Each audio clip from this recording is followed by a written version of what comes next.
Halo semuanya, perkenalkan nama saya Muhammad Reza Pahlevi dengan NIM C101.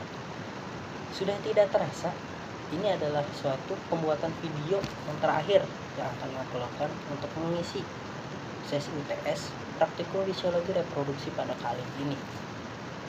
Sesi UTS ini videonya akan ditutup dengan penjelasan tentang materi secara keseluruhan tentang apa saja yang telah aku lakukan selama sesi UTS pada praktikum fisiologi reproduksi semester 4 ini. Banyak hal yang telah aku lakukan, mulai dari penjelasan tentang kita menentukan ciri reproduksi primer dan sekunder pada ikan. Pada praktikum kedua yaitu menjelaskan tentang ciri reproduksi primer dan sekunder pada krustasea. Yang ketiga kita menentukan menentukan tingkat kematangan gonad pada ikan dan juga udang. Yang keempat adalah kita menentukan GSI atau gonadosomatic index dan juga hepatosomatic index pada ikan yang telah digunakan. Yang selanjutnya yang kelima adalah suatu penentuan fekulitas pada ikan lele yang telah digunakan. Mungkin itu saja. Mari kita mulai materinya. Pada praktikum pertama kami melakukan praktikum yaitu melakukan pembedahan untuk menentukan ciri reproduksi primer dan sekunder pada ikan yang telah digunakan. Apa sih ciri reproduksi primer dan sekunder itu? Ciri reproduksi primer dan sekunder adalah ciri yang dimiliki oleh masing-masing makhluk hidup. Ciri reproduksi primer itu adalah ciri reproduksi yang itu berkaitan langsung dengan reproduksinya. Cirinya itu seperti adalah testis dan juga ovari yang terletak di dalam tubuh ikan. Untuk ciri reproduksi sekunder itu sendiri terbagi menjadi dua juga. Untuk ciri reproduksi sekunder yang pertama itu adalah penentuan secara warna tubuh, yaitu dengan nama lain adalah dimorfisme. Dimorfisme ini menentukan untuk warna dari tubuh ikan. Itu berkaitan langsung dengan apakah ikan tersebut merupakan ikan jantan ataupun ikan tersebut merupakan ikan betina. Untuk selanjutnya adalah dimorfisme. Dimorfisme adalah penentuan reproduksi jenis kelamin ikan dengan melihat dari struktur tubuhnya, apakah dia memiliki petasma atau mungkin memiliki telekum untuk kepiting. Dan untuk ikan itu sendiri apakah dia memiliki lubang urogenital atau memiliki tiga jenis kelamin berbentuk segitiga yang digunakan sebagai selang untuk memasukkan sperma ke dalam lubang urogenitalnya. Gimana ini? Kalau buat ngeset-ngeset Nggak bisa diangkat.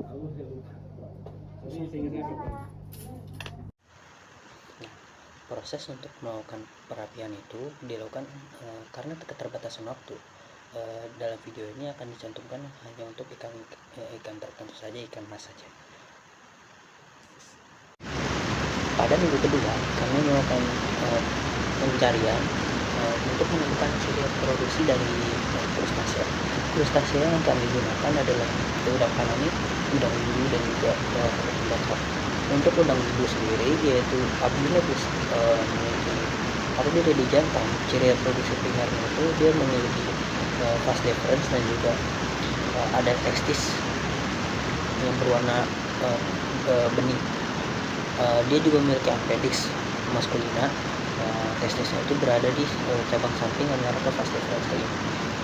Untuk betinanya sendiri dia memiliki ciri reproduksi primernya yaitu memiliki sepasang ovarium yang memanjang berovidum, dan juga apabila sudah mencapai fase matang gonad, perubahan warna terjadi menjadi hijau lebih tua pada bagian abdomennya. Untuk ciri reproduksi sekundernya pada udang mundur adalah dia memiliki petasma. Petasma itu terletak di kaki-kaki renang pada bagian pertama. Untuk betina itu dia memiliki telekum periopod. Kalau misalnya untuk tadi itu jantan dia memiliki periopod, kalau misalnya untuk betina dia memiliki periopod yang terletak di kaki-kaki keempat dan juga kelimanya. Untuk udang faname dia memiliki spermatofor untuk ciri reproduksi primernya yang berwarna putih terletak di kaki-kaki jalan kelimanya. Untuk betina dia memiliki ovarium yang berwarna merah kekuningan atau oranye pada saat sudah matang bulat. Untuk sekundernya dia memiliki alat kelamin yang juga berupa bernama plasma, dan juga untuk betina dia memiliki telikum yang sedikit terbuka. Untuk kepiting bakau dia memiliki testis berbentuk tubular yang berkelok-kelok pas deferens dan juga median. Untuk betinanya dia memiliki sepasang ovarium berbentuk seperti sabit yang terletak di hepatopankreas, dan juga spermateka untuk sebagai penyimpan sperma pada saat kopulasi. Untuk ciri sekundernya dia memiliki sising kuncing di bagian bawahnya seperti bentuk T, dan juga sepasang pleropod. Untuk betina dia memiliki abdomen yang lebih luas berbentuk lingkaran yang berbentuk seperti telur yang lebih besar dibandingkan jantan. Untuk ukurannya sendiri, kepiting bakau betina dia memiliki ukuran lebih besar dibandingkan kepiting bakau jantan. Ya kan? Coba satu. Apa kalau dari seksualnya yaitu Kita lihat ada merah-merah. Untuk ikan lele, dia itu memiliki tingkat kematangan gonad yang berbeda. Yang itu tuh kalau misalnya kita lihat dari ukuran dan bentuk gonadnya, antara TKG 1, 2, 3, dan 4, dan 5 itu agak berbeda. Pada saat ikan lele memasuki TKG 1, dia tuh ukuran gonadnya sangat kecil, dan itu tuh tidak ada telur-telur yang terlihat pada bagian dalamnya. Pada saat TKG 2, gonad ukurannya akan lebih besar dibandingkan sebelumnya, dan agak sedikit berwarna kuning pucat. Tapi kalau misalnya telur tidak dapat terlihat. Untuk pada masa TKG 3 yaitu TKG sudah matang, sekitar 1,5 sampai 2/3 dari rongga perut sudah terisi oleh ovarium. Nah, warna kuning kecoklatan dari gonadnya juga itu mulai terlihat jelas. Butir telur itu beberapa sudah mulai terlihat. Nah, pada saat ikan sudah mencapai fase TKG 4, yaitu sudah matang tubuh, ikannya sudah memasuki TKG 4, yaitu sudah matang secara keseluruhan, yang dimana dari ukuran gonadnya itu sudah mencapai ukuran maksimal yang dapat dimiliki oleh ikan indukan tersebut.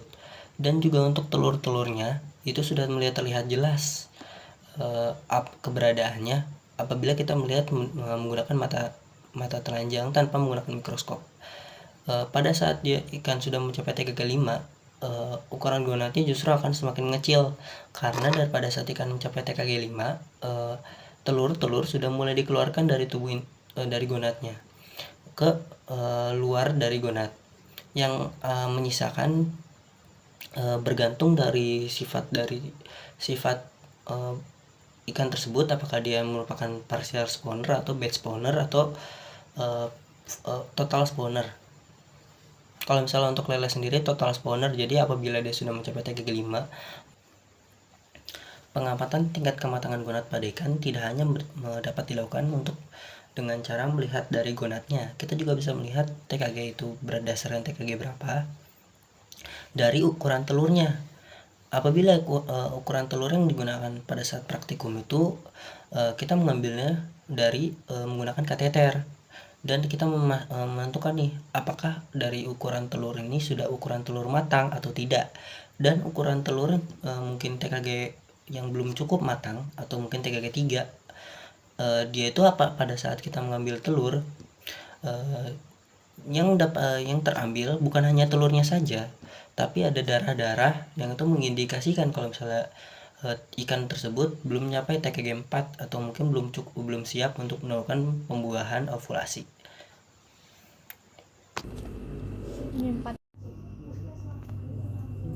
gonadnya ini berada di fase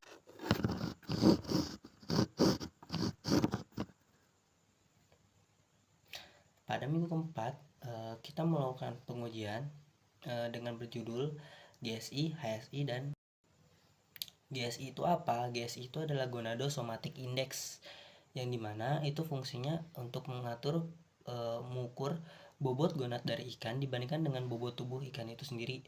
Dan HSI itu Hepatosomatic Index, yaitu mengukur bobot hati dari ikan dibandingkan dengan bobot tubuh ikan itu sendiri. Dan juga USG adalah ultrasonografi, yaitu alat yang digunakan untuk melihat bagian dalam tubuh ikan dengan menggunakan pemantulan gelombang suara pada frekuensi tertentu. Nah, GSI dan HSI ini hubungannya apa? GSI ini kan kalau misalnya dia semakin besar, berarti dia itu memiliki kapasitas telur yang semakin besar, yang dimana semakin besar kapasitas telur, maka hati yang fungsinya sebagai pemasok oksigen, pemasok makanan, penyimpan nutrisi akan semakin berkurang.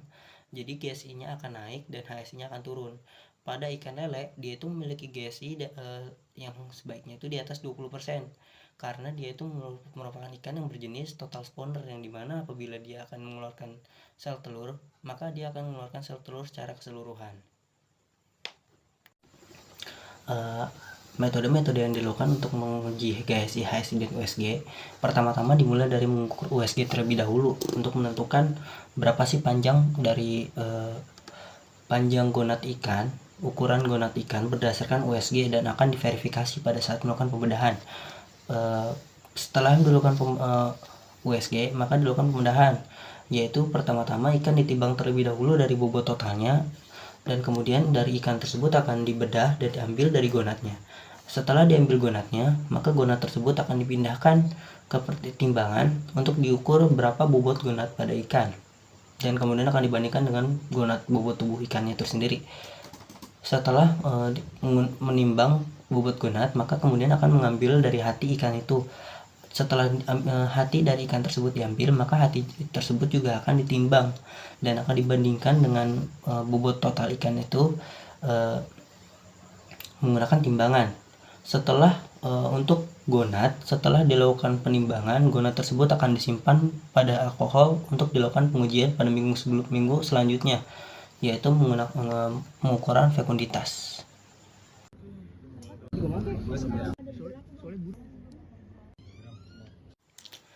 Praktikum minggu kelima adalah praktikum yang membahas tentang fekunditas dan juga diameter sel telur. Fekunditas itu apa? Fekunditas adalah jumlah sel telur yang dapat dikandung oleh induk betina ikan dalam satu siklus pemijahan. Nah, untuk diameter sel telur adalah rumus untuk menghitung diameter dari sel telur itu sendiri pada induk ikan. Fekunditas dapat dihitung menggunakan rumus metode gravimetri, yaitu metode yang digunakan dengan cara mengambil dari 1 gram telur dari gonad ikan, dan kemudian akan dibandingkan menggunakan rumus yang berisi G besar dibagi G kecil dikali N. G besar itu adalah bobot gonad dibagikan dengan bobot gonad sampel dikalikan dengan jumlah telur sampel. Nah, bobot gonad sampel itu bobot gonad total. Bobot gonad sampel adalah bobot gonad sebanyak 1 gram yang diambil tersebut. Untuk metode selanjutnya adalah metode Van Boyer untuk mengukur diameter sel telur.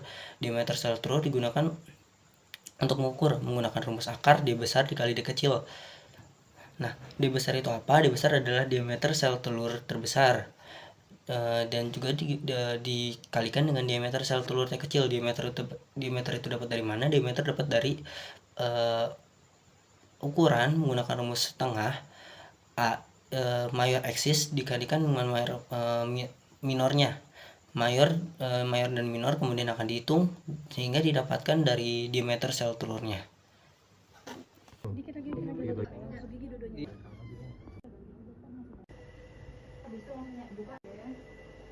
Mungkin itu saja dapat saya sampaikan, kurang lebihnya mohon maaf. Terima kasih untuk sesi UTS pada fisiologi reproduksinya. Bye bye.